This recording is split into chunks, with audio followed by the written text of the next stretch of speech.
السلام عليكم ورحمة الله وبركاته، ازيكم يا شباب يا رب تكونوا بخير. تعالوا كده نعمل موديل انسر كده مع بعض للترايل اكزام التالت بيور 2026. نقول كده بسم الله توكلنا على الله ونبدأ بأول سؤال. بيقول لي أنا عايز ال principal amplitude of the complex number e to power 4 over 3 pi r. طب أنا طبيعي عندي الاكسبوننشال فورم لأي complex number هي بتبقى بالشكل ده r e to power theta i. زود بقى على كده ان الثيتا دي عليها شرط. ايه شرطها؟ ان هي لازم تكون more than negative 180 و smaller than or equal 180. طب تعالى بقى نمسك احنا الكومبلكس ده ونظبطه. الانجل هنا هي 4 باي على 3. 4 باي على 3 يعني 4 times 180 over 3، فتطلع لحضرتك 240.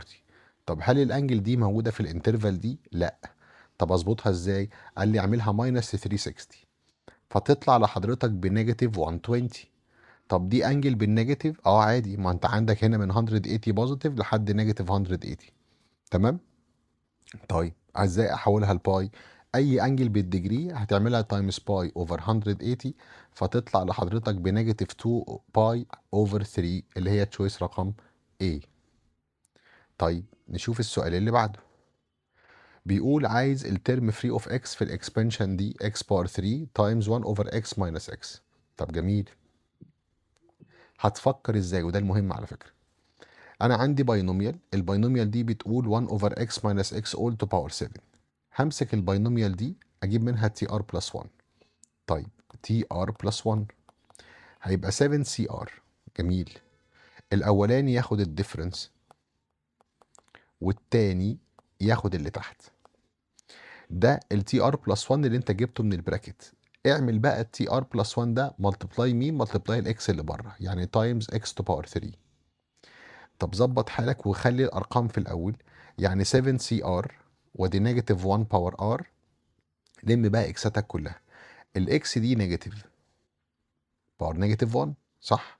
طب النيجاتيف 1 اللي في الباور ده اعمله ملتبلاي الباور ده، هتبقى بالنسبه لك اكس تو باور نيجاتيف 7 بلس ار، وعندك في اكس تانية باور ار، وعندك اكس تالتة تو باور 3. اعمل بقى ادنج لكل الباورز دي كلها، يعني نيجاتيف 7 بلس ار بلس ار بلس 3. كلمة فري اوف اكس معناها ان الباور ده يكون كام؟ زيرو. نيجاتيف 4 بلس 3 تبقى اسف، نيجاتيف 7 بلس 3 تبقى نيجاتيف 4. وديها السايد التاني، يبقى عندك 2r equals 4، يعني الار ايكوال كام؟ 2. ركز، ما دام الار ب 2 يبقى التي ار بلس 1 هو التي كام؟ التي 3، يعني تشويس رقم سي. ده السؤال التاني. تعال نشوف رقم 3. مديني فيكتور A ومديني فيكتور AB وعايز نورم فيكتور B. طب ده سهل خالص ده. ليه؟ انت عندك رول بيقول ان الفيكتور AB هو B ماينس A، صح؟ طب ده نيجاتيف، هاتوا الناحية التانية بالبوزيتيف، يبقى ال AB بلس ال A equal B. يعني لو جبنا الفيكتور AB اللي هو 1 2 3، الفيكتور التاني اللي هو A اللي هو نيجاتيف 1 و1 ومين تاني؟ و1 تاني. نيجاتيف 1 1 1 هيديني فيكتور مين؟ بي. طب اعملهم بلس بعض. 1 بلس نيجاتيف 1 هتبقى 0، 2 بلس 1 تبقى 3، 3 بلس 1 تبقى 4. ده الفيكتور بي. هات نورمال بي، يعني روت 0 باور 2 وادي 3 باور 2 وادي 4 كمان باور 2، هتطلع لسيادتك كلها ايكوالز كام؟ ايكوالز 5، يعني تشويس رقم سي. سهل اهو. طب تعال نشوف رقم 4. نمبر 4 بيقول لي e to power negative x equal y then e to power x times y dash. طب تعالى نجيب الديريفيتيف. بص يا هندسه، اي اي في الدنيا عشان تروح تجيب لها ديريفيتيف هتعمل ايه؟ اول حاجه هتسيب الاي زي ما هي تايمز ديريفيتيف الباور. كده انت خلصت الديريفيتيف. تعالى بقى نجيب اللي هو عايزه e to power x تايمز الواي داش. ادي e to power x تايمز الواي داش اللي انا لسه جايبها حالا. هنا في 1، 1 تايمز نيجاتيف 1 هتبقى نيجاتيف 1. ماشي. البيز نفس البيز، يبقى بنعمل بلس للباور، يعني x بلس نيجاتيف x هيبقى نيجاتيف e باور 0. طب اي حاجه تو باور 0 بكام؟ ب 1، يبقى الفاينل انسر عندك نيجاتيف 1، يعني التشويس رقم A. نشوف نمبر 5. بيقول ان الواي ايكوال اف اوف اكس. حلو. بيقول ان الدي واي اوفر دي اكس ماينس 4 اكس باور 3 ايكوال 2 اكس بلس 3. ماشي.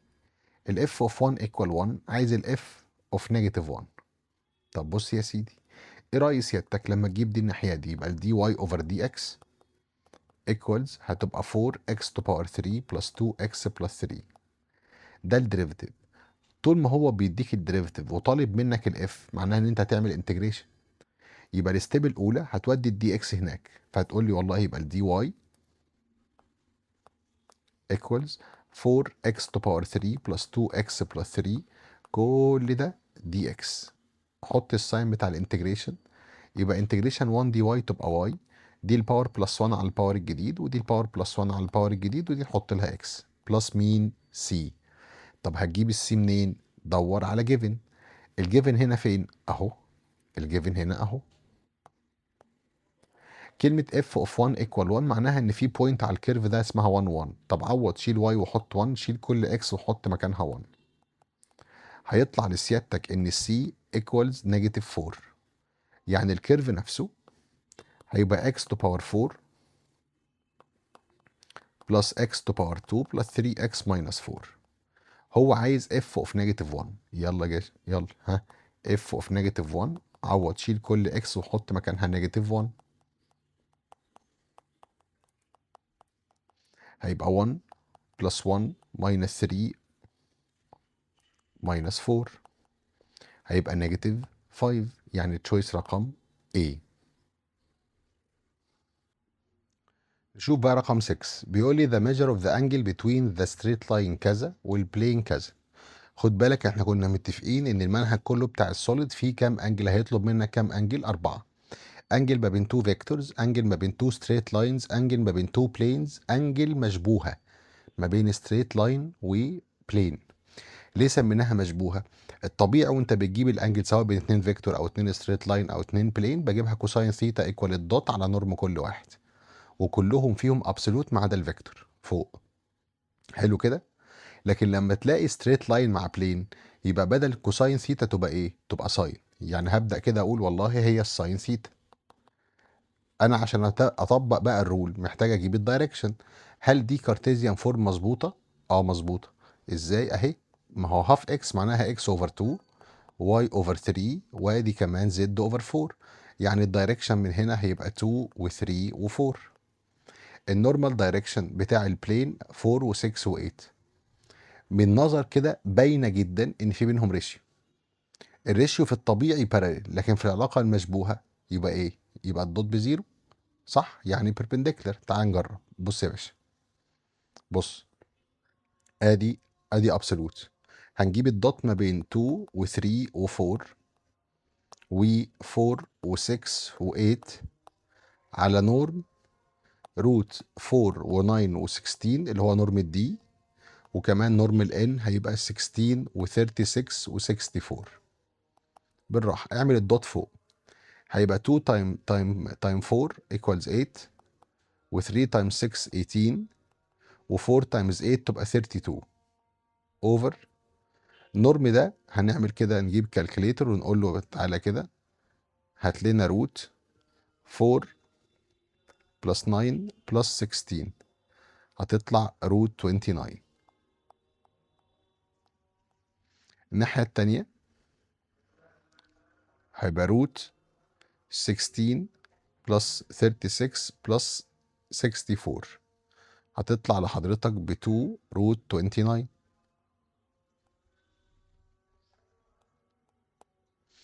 اللي فوق 8 بلس 18، 8 بلس 18 بلس 32، هتطلع معاك 58. طب اللي تحت برضه هيطلعوا 58، يعني 1. لو عملت شيفت ساين ل 1 هتطلع الانجل بكام؟ ب 90. ده اللي احنا قلناه في الاول، يعني التشويس رقم سي. نمبر 7 بيقول عايز الكوفيشنت اوف اكس تو باور نيجاتيف ان ان ذا اكسبانشن اوف كذا. طيب انا طبيعي عشان اجيب اي ترم فيه اي اكس لازم ابدا بالتي ار بلس 1. ركز بقى. اول حاجه هتبقى 5 سي ار. الاولاني ياخد الديفرنس، والتاني ياخد اللي تحت. نظبط يلا. 5CR نيجاتيف 1 باور R. كده انا رميت كل الارقام. الاكس تو باور 2n دي لما تطلع فوق تبقى نيجاتيف 2n. نيجاتيف 2n. ماشي. النيجاتيف 2n دي ان شاء الله نعملها تايمز 5 ماينس r، ودي هتبقى x تو باور n r. مكملين ادي 5CR وادي نيجاتيف 1 باور r، وناخد الاكس نعمل تايمز، يعني هنا مره وهنا مره، هتبقى نيجاتيف 10n. بعد كده بوزيتيف 2nr، وادي x تو باور nr. هاخد الباور ده كله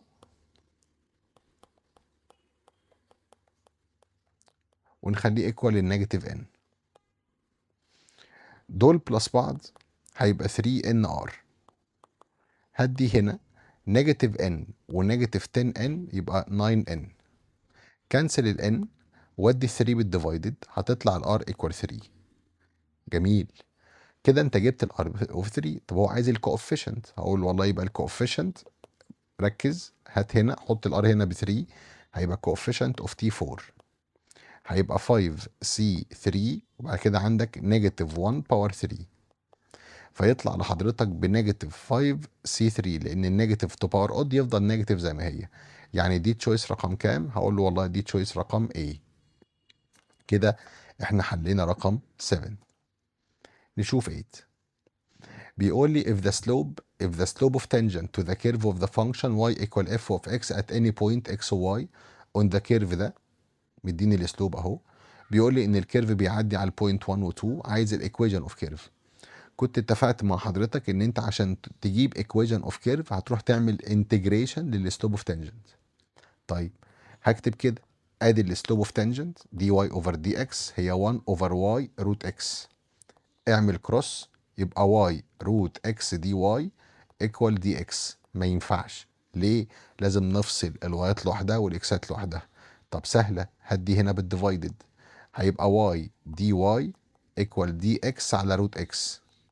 يعني واي دي واي ايكوالز اكس تو باور نيجاتيف هاف دي اكس. دلوقتي اعمل انتجريشن، هيبقى الباور بلس 1 على الباور الجديد، هنا الباور بلس 1 على الباور الجديد، وادي بلس سي. حضرتك امسك البوينت الجيفن دي عشان تجيب السي. يعني هتبقى هاف وادي 2 سكويرد ايكوال 2، وادي 1 تو باور هاف بلس سي. بالراحه، هاف تايمز 2 باور 2 تطلع لحضرتك ب 2 ايكوالز 2 تايمز 1 تو باور هاف ايكوال 2، فتطلع ان السي ايكوال 0. يعني الايكويشن اوف كيرف بتاعتك هتبقى هاف واي سكويرد ايكوال 2 اكس تو باور هاف. هل دي موجوده عندك؟ لا، محتاجه تتظبط شويه. اظبطها ازاي؟ اعملها كلها تايمز 2 عشان اكنسل الهاف، فهتطلع مع حضرتك كده y باور 2 ايكوال 4، وادي روت اكس. y باور 2 ايكوال 4 روت اكس. دي انهي تشويس يا فندم؟ اهي التشويس رقم دي. السؤال اللي بعده بيقول the volume of the solid generated by revolving the region bounded by the curve of the function كذا and the two straight lines x equal 1 و x equal 0 a complete revolution about x axis. هي ايه فيش في دي؟ about x axis على طول من غير ما تتفهم حط الواي بزيرو عشان تعرف الانترسكشن ما بين الكيرف والاكس اكسس. طب بس سيادتك حضرتك لو انت حطيت ده كده ايكوال زيرو، مفيش اي اكسبوننشال، يعني حضرتك لو ما تحاول تحل الايكويشن دي كده مش هينفع. مفيش كده عندك خالص اكسبوننشال بتطلع زيرو. خلاص، يبقى معناها ان الكيرف ده ما بيعملش انترسكشن مع الاكس اكسس. يعني وانت بتجيب الفوليوم هترمي بره باي وتقول لي انتجريشن من 0 ل 1 اللي هو ال 2 اكس اللي هو اداهم لك. بعد كده قال لك هي واي باور 2 دي اكس. الواي هي مين؟ هي روت 2 اي باور اكس. طب لما نيجي نعملها باور 2، ما الرول هنا بيقول لك واي باور 2، باور 2 على الروت هتبقى 2، باور 2 على الاي تو باور 2 اكس هتبقى اسف اي باور اكس هتبقى اي تو باور 2 اكس. طب نعمل انتجريشن عادي يا اما بالكالكليتر، بس خد بالك لو انت عملتها بالكالكليتر هيطلع لك ديسمال كبير قوي، فهتضطر تجرب التشويسز دي عشان تعرف مين فيهم يطلع نفس الديسمال. فالافضل هنعملها عادي. اي انتجريشن لاي لازم اجيب ديريفيتيف الباور. طب ديريفيتيف الباور كام؟ هي 2. ومفيش ديريفيتيف بيتاخد، فتروح تعمل كده. هيبقى انتجريشن الاي باور 2 اكس هي اي باور 2 اكس، هنعوض من 0 ل 1 وما تنساش الباي اللي بره. هنعوض الاول ب 1 هتبقى اي باور 2، هنعوض ب 0 اي باور 0 ايكوال كام؟ 1. هيتفضل بره باي، يبقى ادي الفوليوم بتاع حضرتك اللي هو هيطلع معاك ايه؟ باي اي باور 2 ماينس 1، يعني تشويس رقم ايه. يا رب الموضوع يكون عليكم سهل ان شاء الله. رقم 10 بيقول لي f of x equal x plus 2 cosine x، ومديني انترفال، وبيقول ان الفانكشن دي عندها لوكال ماكسيمم فاليو فين؟ طيب الطبيعي في اللوكال ماكسيمم واللوكال مينيمم اول ستيب بتعملها بتجيب الدومين، لكن هنا هو جاب لك الدومين جاهز اهو، يبقى هتروح تشتغل ديريفيتيف على طول. ديريفيتيف الاكس ب 1 وديريفيتيف 2 كوزاين هتبقى نيجاتيف 2 ساين، لما نحطها ايكوال 0 هيطلع ان ساين اكس ايكوالز هاف. طب الساين دي فاليو بوزيتيف، طب الساين بوزيتيف فين؟ معناها ان الانجل دي يا اما فيرست يا اما سكند كوادرنت. طب لما نعمل شيفت ساين ل 1 اوفر 2 هتطلع بكام؟ هتطلع ب 30. يبقى الفيرست هي 30. طب والسكند هقول والله 180 ماينس 30 هتطلع معانا 150. ارسم النمبر لاين بتاع الدومين، هو كاتب من 0 ل 2 باي اوبند، حط ال 30 اللي هي باي اوفر 6، حط ال 150 اللي هي 5 باي اوفر 6. سيادتك هتلاقي ايه بقى؟ هتروح تجرب فاليو من هنا وفاليو من هنا وفاليو من هنا، هتجربها في الديريفيتيف وتشوفها هي بوزيتيف ولا نيجاتيف. ليه؟ لان الديريفيتيف لو طلع بوزيتيف يبقى الفانكشن انكريز، لو الديريفيتيف طلع نيجاتيف يبقى الفانكشن ايه؟ الفانكشن ديكريز. طب صلى على سيدنا النبي. حضرتك لما هتجيب فاليو من هنا هتطلع لحضرتك دي بوزيتيف ودي نيجاتيف ودي بوزيتيف، يعني انكريز ديكريز انكريز. انت بتدور على الايه؟ على اللوكال ماكسيموم، فهو كده عنده لوكال ماكسيموم عند مين؟ باي اوفر 6. بس تاخد بالك من حاجه صغيره، هل هو لما كان بيسأل على اللوكال ماكسيمم عايز اللوكال ماكسيمم فاليو، ولا قالك انا عايزها ات اكس ايكوال كام؟ هتقولي لا انا عايزها عند الاكس، يبقى ناخد الباي اوفر 6. طب لو طلب الفاليو هتاخد الباي اوفر 6 دي وتعوض بيها في الفانكشن الاصليه، ده لو كان طالب الفاليو. تمام. خش اللي بعده رقم 10.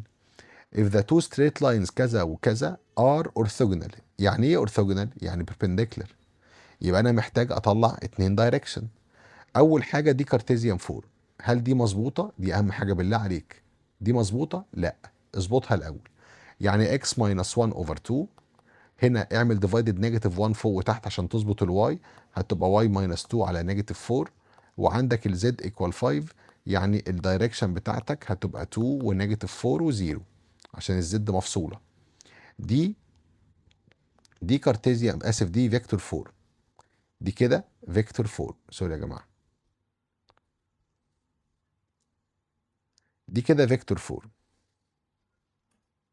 طب فين الدايركشن بتاعك؟ اقول له اهو 1 وام و5.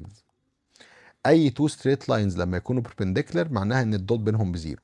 يعني ايه الدوت؟ يعني الاكس ملتبلاي الاكس بلس الواي تايمز الواي بلس الزد تايمز الزد. يلا 2 تايمز 1 هتبقى 2، نيجاتيف 4 تايمز ام نيجاتيف 4 ام، 0 ملتبلاي 5 تبقى 0 ملهاش لازمه ايكوال 0. يعني ال 4 ام ايكوال 2، يعني في الاخر الام هتكون ايكوالز هاف، يعني تشويس رقم A. كده احنا حلينا 11. نيجي بقى ل 12. بيقول لي سيادتك ايه؟ بيقول لك انا عندي بولينوميال ايفن فانكشن. ايفن فانكشن، الانتجريشن من 0 ل 3 ل اف اوف اكس ايكوال 6. جميل. اي ايفن فانكشن وانت مغمض، هو قال لك من 0 ل 3 ايكوال 6، يبقى اوتوماتيك من نيجاتيف 3 لحد 0 برضه ايكوال 6. طب هو عايز ديفينيت انتجريشن من نيجاتيف 3 ل 3 لاف اوف اكس ماينس 6.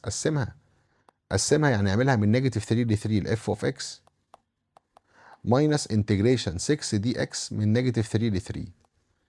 طب ده كده من على النمبر لاين الحته دي كده اهي، 6 و6 يبقوا كام؟ يبقوا 12 ماينس دي هنعملها على الكالكليتر قدام حضرتك حالا اهو. ادي definite integration. هقول والله ال 6 عايزينها من نيجاتيف 3 لحد 3، هتطلع كام؟ ب 36. يبقى 12 minus 36 تبقى نيجاتيف 24، يعني تشويس رقم سي. طب جميل. تعالى بعد كده لرقم 13. بيقول لك عندي ريكتانجل اسمه اي بي سي دي، وبيقول ان الاي بي ايكوال 6 والبي سي ايكوال 8، عايز الاي دي دوت سي اي. اهو دي الافضل تترسم. بص يا معلم، حضرتك هتروح ترسم ريكتانجل عادي جدا اهو. اسمه ايه يا باشمهندس؟ اسمه A B C D. طيب هو بيقول ان الاي بي ايكوال 6، وعندك كمان البي سي ايكوال 8، وعايز اي دي دوت سي اي. انت قدامك اوبشنين، يا تحلها فيكتور يا تحلها عادي ماجنتيود. ازاي؟ اقول لحضرتك الاي دي دوت سي اي، انا عارف رول الدوت بيقول نورم في نورم في كوزين ثيتا، بس كل ده بشرط واحد. ايه الشرط؟ لازم الاتنين فيكتور يا اما يكونوا خارجين او داخلين نفس البوينت. يعني ان كيس لو لقيت فيكتور خارج وفيكتور داخل، قبل ما تعمل اي حاجه هترمي لنا بره نيجاتيف. خد بالك من ده كويس. طب الاي دي، نورم الاي دي كام؟ هتقول لي 8. ما هو الاي دي عشان ده ريكتانجل قد البي سي. السي اي ده دايجونال، بيتجاب ازاي يا باشمهندس؟ روت 6 سكويرد بلس 8 سكويرد، بايثاغورس يعني. هيطلع بكام؟ ب 10. يبقى حضرتك هتحط لنا هنا 10. طب فين الثيتا؟ هي دي يا باشمهندس. طب الكوزاين بتتجاب ازاي؟ adjacent over hypotenuse. مين الادجيسنت ومين الهايبوتنس؟ 8 over 10. يبقى هتشيل لي الكوزاين دي كلها وتحط مكانها 8 over 10. اضرب دي كلها كالكوليتر، فهيطلع لحضرتك بنيجاتيف 64، يعني التشويس رقم A. ده كده رقم 13. نيجي بقى رقم نمبر 14. بيقول لي ايه؟ ال A كذا 1314، ال B 130. عايز الايكويشن اوف بلين which بص بقى perpendicular to AB from its midpoint. عايزين الايكويشن اوف بلين اللي هتكون perpendicular على ال AB. طب سؤال، تخيل كده، ادي ال AB اهو، ده A وده B. البلين اللي انت هتروح تجيب له الايكويشن هو ماله؟ هو perpendicular على مين؟ على الاي بي. يعني تقريبا ادي البلين اهو،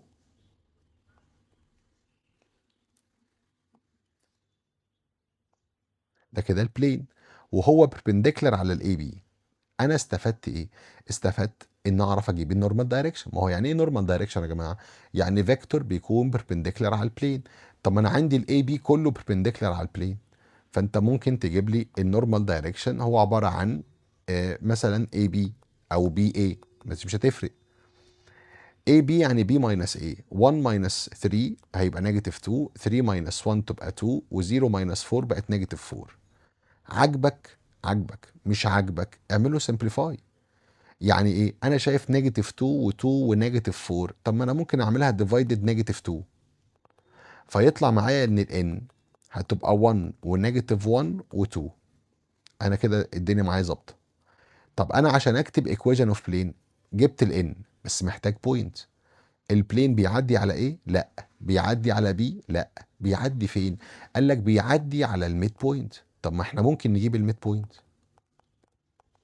انت خدت الرول بتاعها x بلس x اوفر 2، يعني 1 بلس 3 اوفر 2 هتطلع 2. y بلس y اوفر 2 يعني 3 بلس 1 اوفر 2 تطلع ب 2. الزد بلس زد اوفر 2 يبقى 0 بلس 4 ديفايدد 2 بقت 2. بقى معايا بوينت ومعايا نورمال دايركشن، هقول له n دوت r equals n دوت a. ال n هي 1 ونيجاتيف 1 و2، دوت ال r اللي هي x y و z equals 1 ونيجاتيف 1 و2، دوت ال a. دوت ال a هنا يقصد بيها ايه؟ يقصد بيها البوينت اللي بيعدي عليها البلين. طب مين البوينت اللي بيعدي عليها البلين؟ اللي هي 2 و2 و2.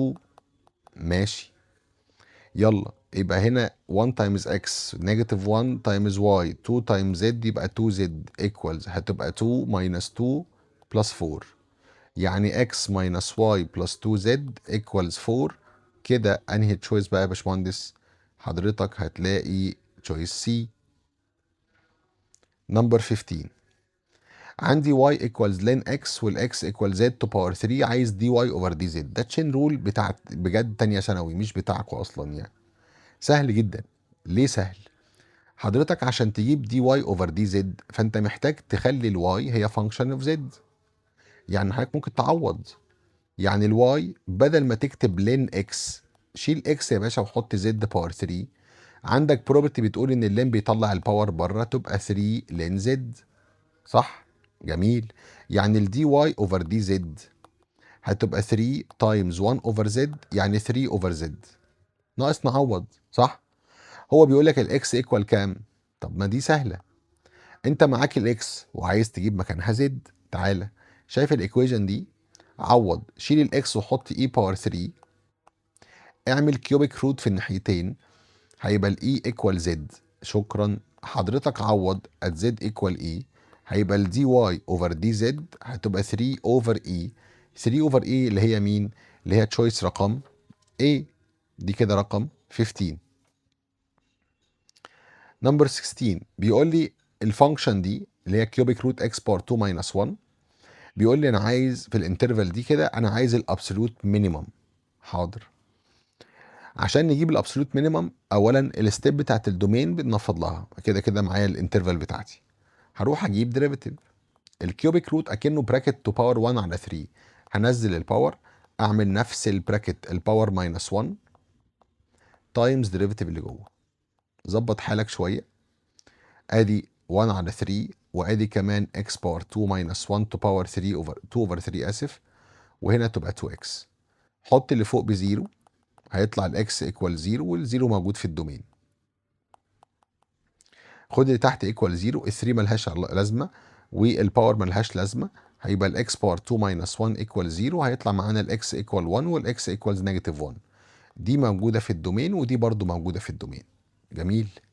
حضرتك بقى خد الزيرو وال1 وكمان النيجاتيف 1، واول الانترفال مكتوبه واخر الانترفال، وتعالى نجرب نشوف الماكسيمم والمينيمم. طب هنعوض فين؟ نعوض في الاصليه. حط زيرو يطلع كيوبيك روت، كيوبيك روت لنيجاتيف 1 هتبقى نيجاتيف 1. حط 1 هتطلع بزيرو. حط نيجاتيف 1 هتطلع مع حضرتك بزيرو. حط 2 هيبقى 4، هيبقى كيوبيك روت ل 2. عشان دي اسف كيوبيك روت ل 2 تبقى 4 ماينس 1 تبقى 3. انا عايز مين؟ المينيمم. المينيمم اهي، اقل فاليو فيهم اهي. طب ركز، هو عايز الفاليو ولا عايز الاكس؟ لا هو عايز الاكس. طب هي مينيمم عند مين؟ عند الزيرو. يعني تشويس رقم دي رقم 17. بيقول the ratio between the two middle term of the expansion كذا. اقف. في هنا حاجة نورت كده مرة واحدة. ايه هي؟ لما تلاقي ان في عندك اتنين براكت بينهم تايمز وهما الاتنين with the same power، اول حاجة تفكر فيها ان انت تاخد الباور كومن فاكتور وتعملهم هما الاتنين تايمز بعض. اهي لما نعملهم تايمز، دول اتنين براكت زي بعض، واحد بالبوزيتيف واحد بالنيجاتيف، كنا بنسميها زمان difference between two squares. لما تيجي تعملهم تايمز هيطلع لك ايه؟ هيطلع لك x باور 2 ماينس 5. حلو كده. في جمله انا وحضرتك ساعات كتير قوي مش بنقراها ونعدي عليها ولا كاننا شايفينها. ايه هي؟ هو بيقول لحضرتك ريسبكتيفلي، يعني هو عايز الريشيو ما بين الاثنين ميدل ريسبكتيف يعني بالترتيب بتاعهم according to ascending power of x. يعني ايه ascending power of x؟ يعني الباينوميال دي مترتبه ascending order، يعني بادئ بالباور الصغير، مش صغير للكبير. هل دي بادئه بالباور الصغير للكبير؟ لا، المفروض نعدلها. يعني ال5 الاكس اللي فيها اكس باور 0 بعديها الاكس باور 2. كده انا رتبت الباينوميال ascending order of ايه؟ of x. بعد كده تعال نفكر في الميدل. لما بيكون عندي الباور اود، لما يكون عندي الباور اود يبقى طبيعي عندك اتنين ميدل. بتجيب الاوردر بتاعهم ازاي؟ قال لك اول ميدل هو n يعني 7 بلس 1 اوفر 2، والتاني 7 بلس 3 اوفر 2. 7 بلس 1 اوفر 2 يعني 4، والتاني يبقى كام؟ 5. هو عايز الريشيو ما بينهم respectively، يعني تي 4 اوفر تي 5. ركزوا، دي ريشيو مقلوبه، يعني هقلب الرول، يعني هبدا من تحت، هقول ان يعني 7 ماينس ار الصغيره بلس 1 على ار الصغيره تايمز ادي سكند اوفر فيرست. سيادتك لما تعمل 7 ماينس 4 بلس 1 هتطلع لحضرتك 4 اوفر 4، يعني باي باي ب 1. هيتفضل نيجاتيف 5 على اكس باور 2. نيجاتيف 5 على اكس باور 2 اهي، ادي تشويس رقم سي. كده احنا خلصنا رقم 17. 18 مديني y equal 1 over 3 x power 3 plus x power 2 minus 2x. الكيرف of the function is convex upward. فين؟ الكونفكستي بجيبها من السكند ديريفيتيف. قبل ما نبدأ هات دومين، الدومين r. هات لي أول ديريفيتيف، هتبقى نزل الباور تبقى x باور 2 plus 2x minus 2. هات سكند ديريفيتيف، هتبقى 2x plus 2. سيادتك حط السكند ديريفيتيف ايكوال 0 وحل، يطلع الاكس بنيجاتيف 1، وده موجود في الدومين. ادي دومين حضرتك اهو، ادي ار وحط النيجاتيف 1. هات رقم قبله ورقم بعده وجرب في الديريفيتيف، هيطلع لحضرتك هنا بوزيتيف وهنا نيجاتيف. الاف دبل داش لما بتكون نيجاتيف يبقى كونفكس اب، بوزيتيف كونفكس داون. انا عايز ايه؟ عايز الكونفكس اب. يبقى والله الكونفكس اب من نيجاتيف انفينيتي اب تو نيجاتيف 1، نيجاتيف انفينيتي لنيجاتيف 1، يعني تشويس رقم سي. كده انا خلصت كل اللي تشوز خالص. تعالى بقى نتكلم في الايسي. مديني كومبلكس نمبر زد 1 في الاكسبوننشال فورم، مديني زد 2 في التريجنومتريك فورم بس مش مظبوطه اهو، متبدله. عايز الزد 1 بلس زد 2 في الاكسبوننشال فورم. طريقه سهله وبسيطه جدا. حضرتك في الاكسبوننشال ما عليك ان انت فاهم الار بكام والزد، واسف، والثيتا بكام. الار ب 1 والانجل بتاعتك بباي اوفر 3. اكتب يا باشا تريجنومتريك فورم، يعني 1 ما بيتكتبش، وادي كوزاين باي اوفر 3 بلس اي ساين باي اوفر 3. يعني سيادتك هتبقى كوزاين 60 بلس اي ساين 60. الزد 2 هي كومبلكس نمبر مش مظبوط. مش مظبوط يعني ايه؟ يعني حضرتك روح اكتبها زي ما هي على الكالكليتر. ركز، هتدوس مود 2 الاول، كده انت حولت الكالكليتر لكومبلكس. بعد كده هتدوس شيفت مود، انزل بالسهم لتحت، اختار كلمه كومبلكس ار وثيتا، اكتب عليها الفورم دي زي ما انت شايفها بالظبط بالظبط، ودوس بس ايكوال. هيطلع لك الار ب 1، والانجل كمان هو هيظبطها لك، هتطلع لك بكام؟ اللهم صل على سيدنا النبي ب 60. فتروح تكتب ادي 1 ما بتتكتبش، وادي كوزاين 60 بلس اي ساين 60.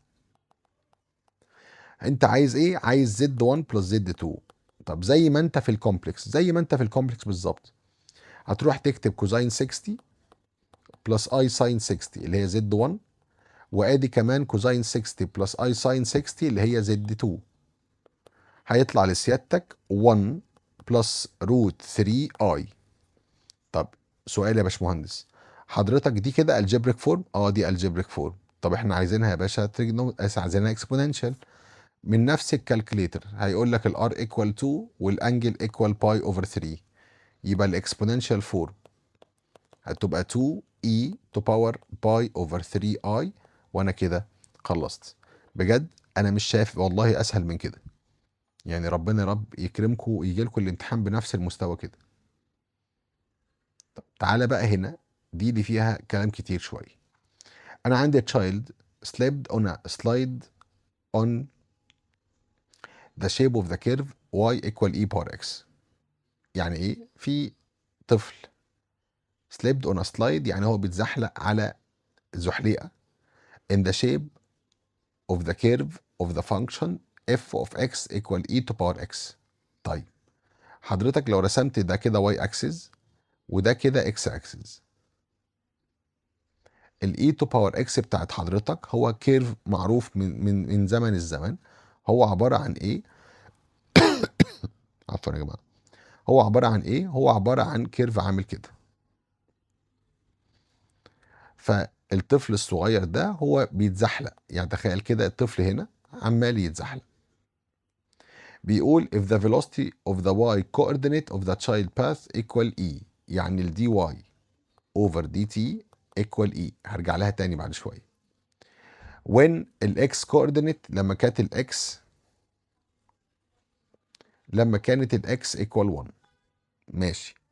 قال لي find the velocity، عايز الريت بتاعت ال x at the same moment. السؤال بقى، ايه السؤال؟ هو حضرتك الولد ده وهو بيتزحلق، تخيل كده، دي الواي بتاعته ودي الاكس بتاعته. طب الولد اتزحلق جه هنا، يبقى دي الواي بتاعته وادي الاكس بتاعته. الولد بقى هنا، يبقى ده الواي بتاعته والاكس بتاعته. الولد بقى هنا، ادي الواي بتاعته والاكس بتاعته. هو الولد بيتزحلق، الواي بتزيد ولا بتقل؟ بتقل. طب الاكس برضو بتقل. يعني معنى كده وانت بتحط الريت بتاع الواي تحطها لي نيجاتيف اي، والدي اكس اوفر دي تي اوتوماتيك هتطلع ايه؟ هتطلع برضو بالنيجاتيف عشان دي حاجه بتقل. طب حضرتك هتعمل ديريفيتيف لمين؟ فين الباث؟ الولد بيتزحلق على الكيرف اهي. فانا هكتب اهو ادي الواي ايكوالز اي باور اكس، ديريفيتيف وذ ريسبكت تو تايم هيبقى اي تو باور اكس دي اكس اوفر دي تي. عوض الدي واي اوفر دي تي بنيجاتيف اي، حط مكان الاكس 1 والدي اكس اوفر دي تي اهي. طب ما تودي دي بالديفايدد هيبقى الدي اكس اوفر دي تي ايكوالز نيجاتيف اي اوفر اي، يعني نيجاتيف 1. فاقول له والله يبقى الريت of decrease of x coordinate هتكون 1 يونت. شوف كده التايم هو مديها لك بايه؟ التايم هي velocity يونت. هقول له والله هي velocity يونت.